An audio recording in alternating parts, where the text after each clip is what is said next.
Hello all the viewers, welcome to my channel my authority. आज का topic रहने वाला है public opinion in India, Bharat में जनमत। चलिए स्टार्ट करते हैं।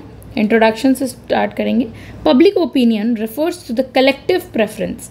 देखिए, जनता का मत क्या होता है, यानी कि कलेक्टिव प्रेफरेंस दी जाती है। इसमें कलेक्टिव प्रेफरेंस का मतलब होता है प्रायोरिटी दी जाती है लोगों को सामूहिक तौर पर कि उनका मत क्या है और किस बारे में, गवर्नमेंट की पॉलिसी, लीडरशिप, सोसाइटी के बारे में वो क्या सोचते हैं। तो अपनी धारणाएं, अपने एटीट्यूड्स, अपने बिलीफ को बताओ। सिटीजन्स को ऐसा कहा जाता है। और ये एक बहुत ज़रूरी भी है, क्योंकि हम रहते हैं डेमोक्रेटिक स्टेट के अंदर, डेमोक्रेटिक सोसाइटी के अंदर। वहाँ अगर हम जनता का मत ही नहीं जानेंगे, जनता से फीडबैक नहीं लेंगे, तो क्या फ़ायदा है ऐसी डेमोक्रेसी का, राइट। तो देखते हैं, it acts as an important input के तौर पे काम करता है। कैसे इनपुट? हमने डेविड ईस्टन को पढ़ा है, सिस्टम अप्रोच पढ़ी है। अगर आपने नहीं पढ़ी है तो आप वीडियो देख लीजिए, अपलोड किया हुआ है। डेविड ईस्टन की सिस्टम थ्योरी कहती है कि किसी भी पॉलिटिकल सिस्टम के अंदर बहुत ज़रूरी होता है input, then political process and then output policy. जो इनपुट होता है उसके अंदर आती है डिमांड और सपोर्ट। देखिए, डिमांड तो वो होती है जो पब्लिक राइज करती है क्वेरी, कि उनको डिमांड है हमें इस चीज़ के लिए इतनी पॉलिसीज़ चाहिए, वो डिमांड। और सपोर्ट हो जाता है कि वो उस पब्लिक को या फिर गवर्नमेंट को कैसे सपोर्ट करती है, लॉज के फीडबैक अच्छे देके एक तरीके से सपोर्ट करना कि यस, आपने जो लॉ लेकर आए हैं हम उसमें आपका सपोर्ट करते हैं। तो ये जो पब्लिक ओपिनियन है, ओपिनियन देना अपना, ये एक सपोर्ट का ही पार्ट और एज अ इनपुट के तौर पे काम करता है ये। ओके, फिर ये पॉलिटिकल सिस्टम है, पूरा प्रोसेस होता है इसमें, और फिर आउटपुट में लॉज एंड इनपुट हमारे लिए जो निकल के आते हैं वो। अगर आपने नहीं पढ़ा तो मैंने बहुत डिटेल से कवर किया, you can go and check it out. इसीलिए यहाँ पर इसे इनपुट कहा गया है इन द सोसाइटी में फंक्शन करने के लिए, डेमोक्रेटिक स्टेट के अंदर। एंड गाइडिंग पॉलिसी मेकर्स, जो पॉलिसी हमारे लिए लोग बनाते हैं उनको गाइड करता है ये opinion. And shaping political outcomes को शेप करता है, जो पॉलिटिकल आउटकम्स आते हैं, जो निकल कर रिजल्ट्स आते हैं पॉलिसी बनने के बाद। भारत के अंदर द वर्ल्ड लार्जेस्ट डेमोक्रेसी है भारत की, वर्ल्ड की सबसे बड़ी पॉपुलेशन भी यही है और डेमोक्रेसी भी सबसे बड़ी यही है। तो जब जो स्टेट डेमोक्रेटिक होगा वहाँ पब्लिक ओपिनियन, जनमत का रोल बहुत होगा, plays a critical role and given the diversity of its population in term of caste, religion, region, language and socio economic status. Public opinion जो है, क्योंकि यहाँ पे हर चीज़ की डाइवर्सिटी है, हर चीज़ में विविधता है, चाहे आप किसी भी चीज़ को देख लीजिए। जनसंख्या इन द टर्म्स ऑफ आप जाति की देख लीजिए, जाति में कितनी विविधताएं, अलग अलग जातियां रहती हैं हमारे यहाँ। रिलीजन, अलग अलग धर्म इतने हैं। रीजन यानी क्षेत्र भी बहुत हैं। लैंग्वेज, भाषाएं इतनी बोली जाती है। सोशो इकोनॉमिक स्टेटस, सबका अलग अलग स्टेटस है। तो हमारे यहाँ बहुत ज़्यादा विविधता है। Meaning and features of public opinion को समझते हैं, इसका मतलब क्या होता है। सबसे पहले कलेक्टिव फेनोमेनन को समझना ज़रूरी है। कलेक्टिव फेनोमेनन क्या है? यानी पब्लिक ओपिनियन जो जनमत होता है वो रिप्रेजेंट करता है, प्रतिनिधित्व करता है the views of large section of society. Society के किसी बहुत बड़े सेक्शन का ओपिनियन मैटर करता है, rather than isolated individual opinions. ऐसा नहीं कि कुछ एक व्यक्ति ने कह दिया उसका ओपिनियन मानेगी सरकार, ऐसा नहीं है। लार्ज सोसाइटी के एक पार्ट का रिप्रेजेंट करता है वो पब्लिक ओपिनियन, यानी जनता का, नॉट ओनली इंडिविजुअल किसी पर्सन का ओपिनियन। ओके, इसीलिए यहाँ पे कलेक्टिव, सामूहिक तौर पे बात की जा रही है, कलेक्टिव प्रेफरेंस दी जाती है। स्टार्टिंग में मैंने आपको कहा था जैसे। फिर उसके बाद सेकंड है डायनेमिक और इवॉल्विंग, समय के साथ गतिशील है, बदलता रहता है, चेंजेस आते रहते हैं। It keeps changing based on social, political, सामाजिक बदलाव, राजनीतिक और जो आर्थिक डेवलपमेंट, विकास होते हैं उसके साथ साथ ये दोनों चीज़ें बदलती रहती है। फिर उसके बाद हम देखेंगे फॉर्म्ड थ्रू सोशलाइजेशन, बनता कैसे है, सामाजिकरण से ये बनता है। समाज में लोग मिलते हैं, जुलते हैं, तो इंस्टीट्यूशन जैसे फैमिली, हमारे परिवार, स्कूल्स, मीडिया, पॉलिटिकल पार्टीज़, ये सब हमारे समाज का एक पार्ट है। और ये सब एक ग्रुप में काम करता है। आप जब स्कूल जाते हैं तो आपके कुछ ओपिनियंस होते हैं, जब आप कॉलेज में जाते हैं तब अलग ओपिनियंस होते हैं, फैमिली में आप जब गेट टुगेदर्स में जाते हैं तब आप अपने मत रखते हैं वहाँ पे कि आप समाज के बारे में आप होता है ना, हमारी फैमिली में हम बैठ के न्यूज़ पर बातें करते हैं कि ये चल रहा है अभी सोसाइटी में, ये चल रहा है, तो वो हम अपने मत, अपने ओपिनियंस शेयर करते हैं। तो ये सब चीज़ें एक इंस्टीट्यूशन में होती हैं और जब हम सामाजिकरण में होते हैं तब होती है। ये नहीं कि हम हिमालय पर्वत पर जाकर बैठ जाएं अकेले इंडिविजुअल और वहाँ हम किससे अपना ओपिनियन शेयर करेंगे। तो वहाँ पे कोई यहाँ पे आइसोलेटेड अकेले जाके बैठ के इंडिविजुअल का ओपिनियन मैटर नहीं करता है। आपको इसके लिए सोशलाइज्ड होना पड़ेगा, समाज में मिलनसार होना पड़ेगा। Political parties contribute to its formation. फिर हम देखते हैं एक्सप्रेस्ड थ्रू वेरियस मीन्स, जैसे कि इलेक्शन से ये सब चीज़ें एक्सप्रेस्ड हो जाती है।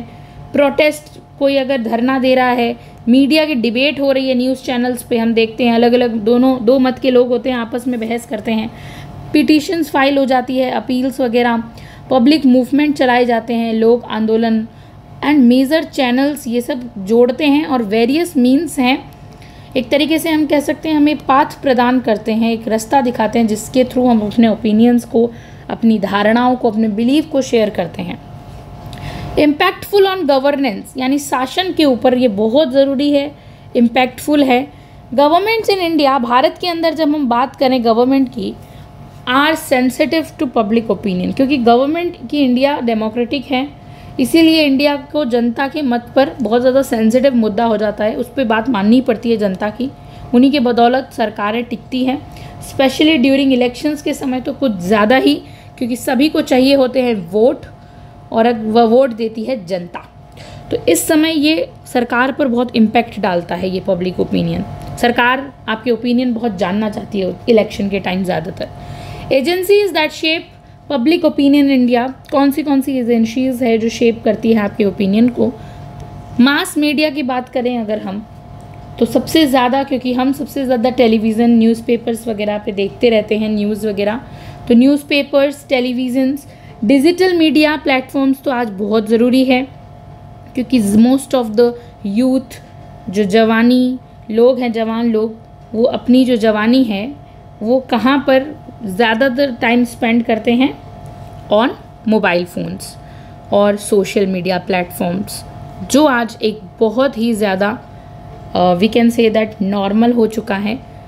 सब लोग आज इन्फ्लुएंस हैं इस चीज़ से। तो ये सब चीज़ें जो है पब्लिक ओपिनियन को बहुत ज़्यादा इम्पैक्टफुल बनाती है। एग्जाम्पल देखते हैं, मीडिया कैंपेन्स होते हैं अलग अलग, हाईलाइटिंग करप्शन, जैसे कोई मीडिया है वो करप्शन कहीं हो रहा है उसको हाईलाइट कर रही है। फॉर एग्जांपल के तौर पे अगर हम 2G स्पेक्ट्रम केस देखें 2010 का, वो इसका एक वाइड स्प्रेड है, जहाँ पर पब्लिक बहुत ज़्यादा गुस्सा हो गई थी 2G स्पेक्ट्रम के लिए, डिमांड उठी थी जवाबदेहिता के लिए कि अकाउंटेबल होना पड़ेगा गवर्नमेंट को। Okay, social media, the most important और very current topic we can say that. Platform like Twitter, अब ट्विटर तो एक्स बन गया है, तो ट्विटर पे ट्वीट करना, एक्स चलाना, फेसबुक चलाना, व्हाट्सएप चलाना हैव बिकम पावरफुल टूल्स। आज के टाइम के पावरफुल टूल्स हैं जो आपको बहुत जल्दी शेप कर सकते हैं, क्विक आपके ओपिनियंस को, वाइड रीचिंग होते हैं, लोगों तक पहुंच जाते हैं, पब्लिक डिस्कोर्सेस तक। एग्जाम्पल, द हैशटैग यूज़ करके जस्टिस फॉर निर्भया था, जिसमें बहुत लोगों ने पार्टिसिपेट लिया था। मूवमेंट था 2012 का, ये आफ्टर दिल्ली गैंगरेप केस था, बहुत मैसिव मोबिलाइजेशन था, बहुत लोगों में आक्रोश था, तो उस टाइम हैशटैग्स चलाए गए थे, justice for Nirbhaya and all. Then political parties and leaders की अगर हम बात करें, पॉलिटिकल पार्टीज एंड लीडर्स की, तो वो कैसे चेंज करते हैं। तो लीडर्स यूज़ रैलीज करते हैं, अलग अलग स्पीचेस देते हैं, भाषण देते हैं, एंड इलेक्शन कैंपेन्स करते हैं टू मोल्ड पब्लिक्स को अपने तरफ करने के लिए, उनका ध्यान आकर्षित करने के लिए। एग्जाम्पल्स, अच्छे दिन आएंगे, गुड डेज, लाइक ये सब एक नारे होते हैं जो पब्लिक के मत को अपनी ओर आकर्षित करते हैं। स्लोगन होते हैं, 2014 का इलेक्शंस का स्लोगन था, इफ़ेक्टिव था, शेप्ड पब्लिक बीजेपी के द्वारा दिया गया। और इससे बहुत भारी बहुमत में नरेंद्र मोदी जी जीते थे। तो सिविल सोसाइटी एंड एनजीओज भी पब्लिक ओपिनियन को बहुत ज़्यादा जो है इम्पैक्टफुल बनाती हैं। Civil society groups and NGOs advocate for various social causes होते हैं, helping to build and organise public opinion. जो समाज नागरिक समाज होते हैं उनका भी यही काम होता है। नॉन गवर्नमेंटल ऑर्गेनाइजेशन भी ये अलग अलग समाज में जो कारण होते हैं जिससे एक स्ट्रॉन्ग पब्लिक बिल्ड होता है, लोगों का ओपिनियन बनता है, उसको प्रभावित करना। Example like Anna Hazare anti corruption movement 2011 में जो था वो डिमांड किया उसने लोकपाल बिल का, बाद में जाके witness the unprecedented and public participation across cities and villages. फिर इस चीज़ का डिमांड उठने लगी कि हाँ ये बिल ज़रूरी है। तो क्या होता है, लोग एक दूसरे से प्रभावित होते हैं। जैसे हम देखेंगे किसी पर्टिकुलर पार्टी को कि वो किसी चीज़ के लिए प्रोटेस्ट कर रहे हैं तो हम जाके उसमें शामिल होने की कोशिश करते हैं इफ़ हमारे वो इंटरेस्ट का हो तो वहीं लोकपाल बिल के लिए भी लोगों ने बहुत अलग तरीके से पार्टिसिपेशन लिया। एजुकेशन इंस्टीट्यूट्स और इंटेलेक्चुअल्स कैसे हम देख सकते हैं कैसे प्रभावित करते हैं जनमत को, कि universities, scholars and thinks tanks जितने भी होते हैं contribute to rationalising and informal public opinion को। ये लेकिन इनफॉर्मल होता है, लाइक एग्जाम्पल डिबेट्स के थ्रू, प्रोटेस्ट के through by student at JNU में करते हैं, जवाहरलाल नेहरू यूनिवर्सिटी में, सेंट्रल यूनिवर्सिटी में। And their institutions often attract national attention. और फिर वो जब इस तरह का प्रोटेस्ट करते हैं या फिर कोई भी तरीके का इनफॉर्मल पब्लिक ओपिनियन अपना रखते हैं तो क्या होता है, JNU के नॉर्मली आप देखते होंगे टीवीज़ वगैरह में ये नेशनल अटेंशन का मुद्दा बन जाता है कि भाई JNU में आंदोलन हो रहे हैं, विद्यार्थी कर रहे हैं। Issues like freedom of speech और सोशल जस्टिस इनके इश्यूज़ होते हैं, बोलने का हक, आज़ादी, सामाजिक न्याय। Okay, nature of public opinion in India की बात की जा रही है कि कैसा नेचर होता है। डाइवर्स एंड प्लूरलिस्टिक नेचर होता है, बहुत मतलब वो वी कैन से दैट बहुत ही ज़्यादा विभिन्न तरीके के नेचर्स होते हैं, अलग अलग बहुलवादी नेचर है, अलग अलग है, इसका स्वभाव अलग अलग है लोगों का। इंडिया एक मल्टी एथनिक कंट्री है, मल्टी लिंग्विस्टिक है, अलग अलग भाषाएं बोली जाती है, जहाँ अलग अलग धर्म हैं। कंपोजिशन इस चीज़ को इंश्योर करता है that public opinion is rarely बहुत होमोजेनियस, यानी एक ही प्रजाति से नहीं होगा, अलग अलग होगा, सेम काइंड ऑफ नहीं होगा, सिमिलर नहीं हो सकता है, डाइवर्स होगा, प्लूरलिस्टिक होगा। एग्जाम्पल देखते हैं on issues like the citizen amendment act CAA 2019 में आया था। लोगों के बहुत अलग अलग वेराइड ओपिनियन थे, drastically across regions and communities, जो अलग अलग धर्म की अलग अलग मान्यताएं थी, जिसमें influenced by identify factors.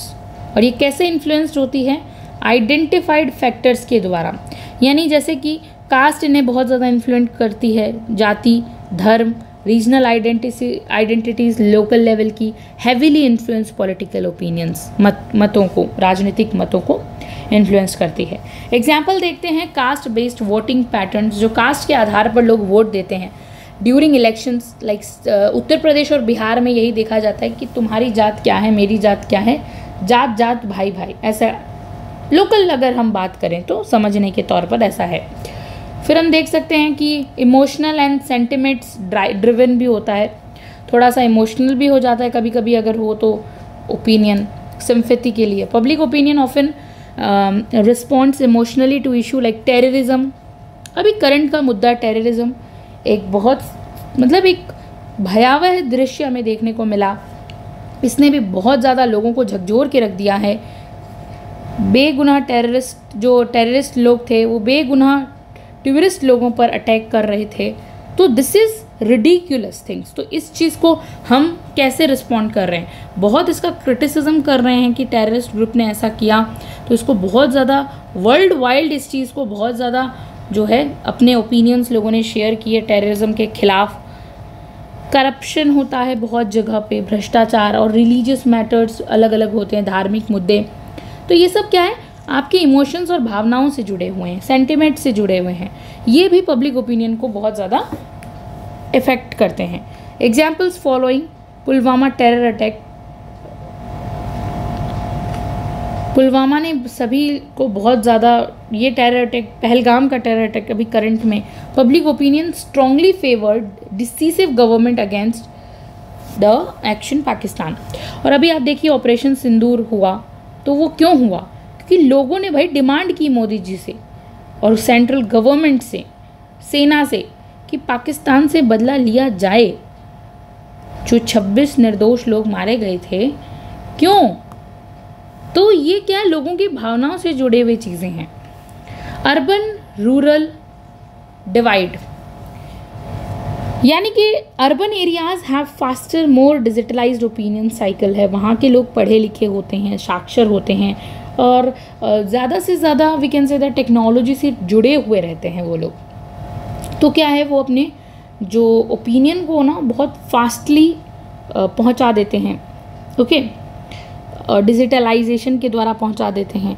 While rural opinions evolve slower, लेकिन गाँवों में ऐसा टेक्नोलॉजी का इतना नहीं है, लोगों के पास आज भी फ़ोन नहीं है, तो वो स्लोअर प्रोसेस है, वो उनको गाँवों तक खबर पहुंचते हैं। आज अगर कोई चीज़ अगर कहीं पे घटी है दिल्ली में, तो उसके कोई गाँव में पहुँचते पहुँचते टाइम लगता है, ठीक है। मतलब सिटीज़ के अराउंड तो हर चीज़ बहुत जल्दी से स्प्रेड हो जाती है, गाँवों में पहुँचने तक उसे थोड़ा टाइम लगता है। लेकिन फिर भी सोशल मीडिया ने आज घर घर तक कहीं भी हो तो बहुत अवेयरनेस फैलाई है।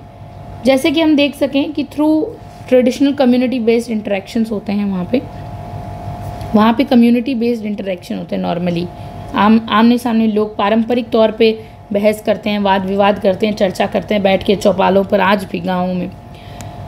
एग्जाम्पल देखते हैं, awareness and protest against farms law 2020 को initially started in rural, Punjab में ही शुरू किया गया था प्रोटेस्ट, हरियाणा में, but later spread out urban centres.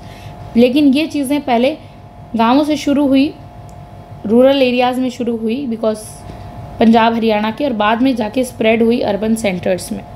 Impact of public opinion on Indian politics and policy पे इम्पैक्ट क्या पड़ा है, यानी कि भारत की जो राजनीति है उस पर और पॉलिसी पर, नीतियों पर क्या प्रभाव पड़ता है जनमत का। बहुत इंपॉर्टेंट है, क्वेश्चंस भी आ सकते हैं आपके। इलेक्ट्रल आउटकम्स निकल कर आते हैं इसके अंदर, which is related with elections. Voter preference change government based on prevailing public sentiments, यानी कि वोटर्स की जो प्रेफरेंस होती है वो चेंज हो जाती है गवर्नमेंट को लेकर, अगर बेस्ड है उनके सेंटिमेंट्स पर। एग्जाम्पल 1977 आफ्टर इमरजेंसी जो लगी थी, इमरजेंसी 75 से 77 के अंदर स्ट्रॉन्ग एंटी इमरजेंसी आ गई थी लोगों में, ये क्या, ये इमरजेंसी है, नहीं होनी चाहिए। पब्लिक ओपिनियन लोगों के चेंज हो गए थे। यही कारण था कि सरकार को हार सहन करनी पड़ी इंदिरा गांधी को और कांग्रेस को। पॉलिसी डिसीजन, यानी कि नीतियों के ऊपर जो निर्णय लिए जाते हैं, like governments often roll back और modify decision in response to public pressure. Government को भी खुद के जो रोल बैक होना पड़ता है, यानी पीछे हटना पड़ता है, कभी कभी लोगों के प्रेशर में आके, पब्लिक के प्रेशर में आके अपने डिसीजंस चेंज करने पड़ते हैं। Like example withdrawal of land acquisition ordinance 2015 के अंदर due to farmer protest and negative public opinion आया था, लोगों ने अच्छे इसको ओपिनियन नहीं दिए थे, तो फिर जो है सरकार को लैंड एक्विजिशन ऑर्डिनेंस, इस अध्यादेश को वापस लेना पड़ा था। जुडिशियल इंटरवेंशन होता है। Public opinion sometime influences judicial activism, यानी जो न्यायपालिका की सक्रियता है उसे भी प्रभावित करते हैं। Like example supreme courts provocative step था इन द विशाखा गाइडलाइंस, जो राजस्थान के इसमें था, तो ये एक जुडिशियल इंटरवेंशन का एग्जांपल है Vishakha guidelines. Vishakha guidelines was state of, इसमें क्या होता है कि जहाँ काम कर रही मतलब इस सेक्सुअल हैरासमेंट पे था, वर्क प्लेस पे होते थे, तो पब्लिक कंसर्न दिखाया सुप्रीम कोर्ट ने और तुरंत स्टेप लिया इस चीज़ पर। सोशल चेंज रिफॉर्म, समाज में चेंज आते हैं और सुधार आते हैं। Public opinion drive progressive change, जो जनमत है वो एक प्रोग्रेसिव चेंज लेकर आता है। एग्जाम्पल के तौर पे अगर देखा जाए, growing public opinion in favour of decriminalising homosexuality led to the 2018 Supreme Court verdict reading down section 377 IPC। Public opinion change हुआ इसमें और इस चीज़ को डीक्रिमिनलाइज कर दिया कि अगर सेम सेक्स के लोग अगर रिलेशन में हैं तो इट्स नॉट लाइक, ये कोई क्राइम नहीं है, तो इसे डीक्रिमिनलाइज घोषित कर दिया गया इस चीज़ को। तो ये भी पब्लिक ओपिनियन था, सुधार आया इसमें, समाज में चेंज आया। Challenges related to public opinion, क्या चैलेंजेस हैं? इंडिया के अंदर मैनिपुलेशन थ्रू मीडिया, यानी कि मैनिपुलेट किया जाता है मीडिया के द्वारा, बहुत नैरेटिव सेट किए जाते हैं, बदला जाता है लोगों का ओपिनियन। पेड न्यूज़ जिसे हम कह सकते हैं, जो पैसा दे के खिलाई हुई मीडिया होती है, ये मिस इन्फॉर्मेशन को फैलाती है। Campaigns can distort genuine public opinion. For example, हम इसी बार का करंट एग्जाम्पल ले लेते हैं। अभी हाल ही में हम वॉर वाली सिचुएशन से उभरे हैं, 3-4 दिन का जो टाइम था, उस दौरान आप मीडिया खोल के देखिए, कोई भी main stream media, and that is true, अगर आप देखेंगे तो हर एक चीज़ को बहुत ज़्यादा गलत नैरेटिव सेट किए जा रहे हैं, और अभी भी चल रहा है वो सब। जबकि बहुत ज़रूरत है आज भारत की जनता को रियल मीडिया की, जो एकदम रियलिटी शो करे। मतलब कराची पोर्ट पर और लाइक इस्लामाबाद पर अटैक ऐसा था, ओके, बिल्कुल हमने अटैक किया, उनके जो टेरर कैंप्स थे उनको पूरा ध्वस्त कर दिया, लेकिन जो मीडिया दिखा रही थी लाइक वो मिसगाइड करती है। तो ये कहने में डरना भी नहीं चाहिए हमें कि दिस इज़ टू रॉन्ग। हमें चाहिए एकदम ऑथेंटिक न्यूज़। फिर वो हमें कहाँ से मिलेगी ऑथेंटिक चीज़ें? ज़रूरी है। तो ये इस मीडिया का ये जो मैनिपुलेट करने का तरीका है, ये गलत है। कोई भी मैटर हो, चाहे इसमें नहीं करना चाहिए। रियल न्यूज़ की ज़रूरत है। अभी जो पुंछ में अटैक हुआ था ड्यूरिंग दिस वॉर, उसमें बहुत लोगों के साथ बहुत गलत हुआ, लेकिन मीडिया में ये नहीं दिखाया गया था, and that is very wrong. जो रियलिटी है वो दिखानी चाहिए जनता को, एंड जनता चाहती है तब वो अपने मत बनाए उस अकॉर्डिंग। तो मीडिया को बहुत ज़्यादा ये पेड मीडिया काम नहीं करे और रियल चीज़ दिखाए। पोलराइजेशन यानी होता है अलग अलग ध्रुवीयकरण होता है, जिसे मतलब बहुध्रुवीयकरण, जिसे यानी identity politics and communal narrative can fragment public consensus. अलग अलग तरीके की अलग अलग नैरेटिव होते हैं, वो सब चीज़ तोड़ देते हैं, फ्रेगमेंट कर देते हैं, चेंज कर देते हैं। पॉपुलिज्म, लोक लुभावनवाद जिसे कहते हैं, जो एक फेवरेट नेता अगर कोई होता है वो कह देता है, उसी की बात मान ली जाती है। Politicians and sometimes cater to immediate public sentiments को, लोगों को ध्यान आकर्षित करने के लिए, लॉन्ग टर्म नेशनल इंटरेस्ट के लिए उसको दाव पर रखकर, लॉन्ग टर्म नेशनल इंटरेस्ट को दाव पर रखकर ऐसा कुछ भी कर देते हैं, जिससे क्या लोक लुभावनवाद होता है, जिससे लोग सुन लेते हैं उनकी बात। फेक न्यूज़ और मिस इन्फॉर्मेशन का ये बहुत बड़ा दौर चल रहा है, जिससे हमें सावधान रहना चाहिए और ऑथेंटिक गवर्नमेंट की साइट पर जाकर ही चेक करना चाहिए कि क्या है क्या नहीं। वायरल हो रहे हैं र्यूमरस एंड प्रोपोगेंडा चलाया जा रहा है सोशल मीडिया पर, प्लेटफॉर्म्स पर, can create artificial mass opinion को ये चीज़ क्रिएट कर सकती है। कंक्लूजन करते हैं, public opinion in India Bharat के अंदर पावरफुल फोर्स है that sustains the spirit of democracy की बात की गई है। डिस्पाइट चैलेंजेस आए हैं, diversity, misinformation, emotionalism, it play a crucial role in ensuring that governments remain responsive. आज सरकार आपके लिए जवाबदेह है, अकाउंटेबल है। स्ट्रेंथनिंग मीडिया लिटरेसी को मजबूत किया जाए, मीडिया को प्रमोट किया जाए, रैशनल पब्लिक डिस्कोर्स, रियल तर्कवाद होना चाहिए। सेफ गार्ड करो फ्रीडम ऑफ एक्सप्रेशन को, बचाओ। Essential nurturing and healthy environment की ज़रूरत है, while public opinion can genuinely reflect the aspiration of the people. जो जनमत है वो वास्तव में लोगों की आकांक्षा और महत्वाकांक्षाओं को प्रतिबिंबित करता है। इसके साथ आज हमने कंप्लीट किया public opinion in India. Thank you so much for watching this video.